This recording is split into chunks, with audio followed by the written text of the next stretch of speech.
Hey, what's up, guys? How you doing? It's always late where I'm at, and I just want to say a few words. You know,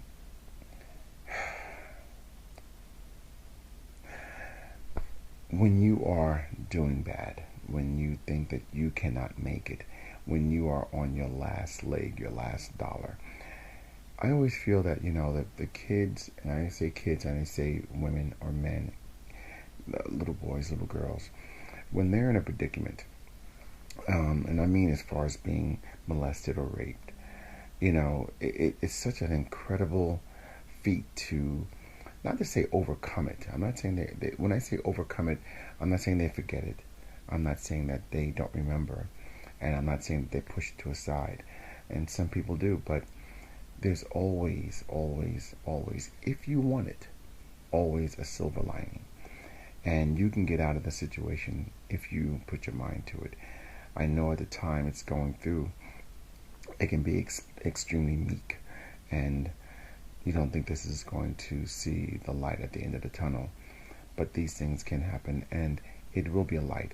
And I only say this is because a lot of us don't think that, a lot of us think that we're in a situation, whether it be relationships, whether it be at home, whether it be in foster care, whether it be with a abuse husband or wife, boyfriend or girlfriend, that we can't get out of it. And you can. It says that you have to believe within yourself. And that's really hard because, that's what I'm here for, to help you understand who you are, to believe in yourself a little bit more so you can get yourself out of the situation that you are in.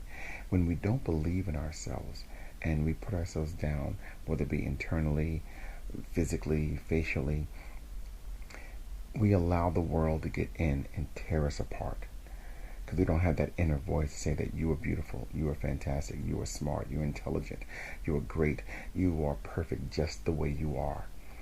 When we don't have other people telling us that, i.e., parents, guardians, mom, dad, to lift us up, we have to find it within ourselves.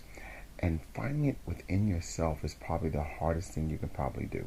It's harder than getting away from an abusive relationship. It's harder than raising kids, because so many of, well, everyone has got a certain amount of disbelief within them. And when I say that, it means a lot of us have things about us that we just do not believe. Handsome, beautiful, smart, intelligent, resilient, and we put ourselves down. We all have a little bit of self-loathe about ourselves. you know, I got guys that I know that's in the gym and they're working every single day to get to a particular level for their body, but you're never going to be happy. I think we all have a little bit of self body morphia and personality morphia and dignity, and there's so much about us that we don't put in high regard, and we are always looking for someone else out there, a partner, to put us up there. And the problem is that even when we get that, we tend to sabotage the relationship because we are so in tune with ourselves to believe that we're not worthy of this person that is putting us on a pedestal. So what happens is that we don't believe them, and we're constantly fighting them and fighting within ourselves. So after a while, no matter what the person says to you, no matter how beautiful you are, how fantastic you are, you don't believe it. You go back to what's comfortable for you, meaning you go back to someone that's going to ridicule you, that's going to put you down. And I say all this to say that, sometimes we get into relationships and we know what we want. We want that perfect person. We want that white picket fence. We want that person that's going to lift us up, tell us we're beautiful, tell us we're fantastic. And when we do, we don't know how to handle it because we've had so many people in the past tell us differently. And we don't believe it in ourselves when we look in the mirror. So all I'm saying is that take a little time out to really believe in yourself. It's not an easy task. I do it. I know it. There was a time that I didn't believe in myself. As a dancer, I used to dance rings around people, but because I wasn't the right body type, I always, people used to always tell me differently. And because I didn't believe in myself, I believe them. So just take some time out to honor yourself, because you may not get it from someone else. And I'd say you need it. I understand that we all want a little lift from other people. We all want a little accolades from other people, but you got to get that accolade from you first. Believe in you. Know that you are worth more than the person you're laying down with if they're treating you wrong. And you know if they're treating you wrong. Just saying that. Think about it. Okay, well, it's another time, and I'm still the same spot, but it just happens to be another day. Question for you. Here we go. I got a client, and this is quite interesting, that she's been in a 2-year relationship with her boyfriend, and she was going to a wedding. Her boyfriend was going to go to a wedding with his boys and just hang out, and one of her co-workers asked her to go to a wedding as well. She's like, okay, fine. My boyfriend's going to his wedding. I'll go with you. She went to the wedding, and at the wedding, she's sitting in the, the chairs as just before the bride comes down the aisle, and she looks up at the podium, and who's the groom? Who's the groom? Who's the groom? Her boyfriend. Okay, so the question is, what do you do? Do you immediately leave out of embarrassment or mortified or anger? Do you stay because you want to humiliate, tear down, and deteriorate this gentleman? And I use that in loose form. Are you one of those people that raises their hands and says, I object to this wedding? What do you do?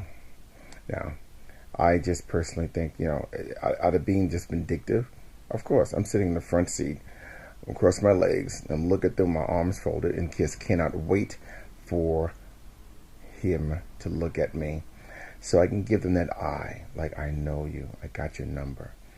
And then, will I stand up and object? No, because the bride, the girl has nothing, she knows nothing about this. Do I ruin her day? Do I go over to her and tell her what's going on? Do I let her know in the reception? What do you do? Think about it. Okay. So, the next time that you are about to judge someone for whatever it may be, their sexuality, their look, their clothing, them being homeless, think about the skeletons in your closet, and think about if the people that you are judging knew what you knew about you. How would you feel? Especially if you're being judged on something that's not in your control. For instance, you're a child and you're being homeless and you're homeless. That's not in your control. That's in your parents' control. But you got to deal with the fallout from that. So that's just an example. But think about your judgment on someone, and then think about how would you feel if you were on the other shoe. A lot of times we're being judged for things that we don't have control over. And even if we do have control over it, still doesn't give you the right to judge them. I understand that judgment is a part of life. It's a way of life. We judge everything in life. I totally get it. I understand. I'm just saying, just be a little more compassionate with your judgment. It's not easy.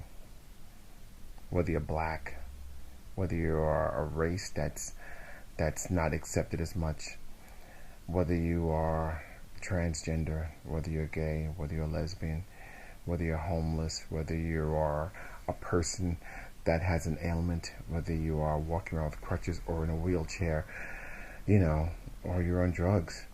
Everybody's got a judgment, everybody's got a secret, everybody's got something in their closet. Just put yourself in those shoes before you go ahead and judge. This is Kevin Williams. This is Reality Check. Remember, cherish the person in the mirror because you only have one. I gotta go. Hope this opened your eyes a little bit. Take care.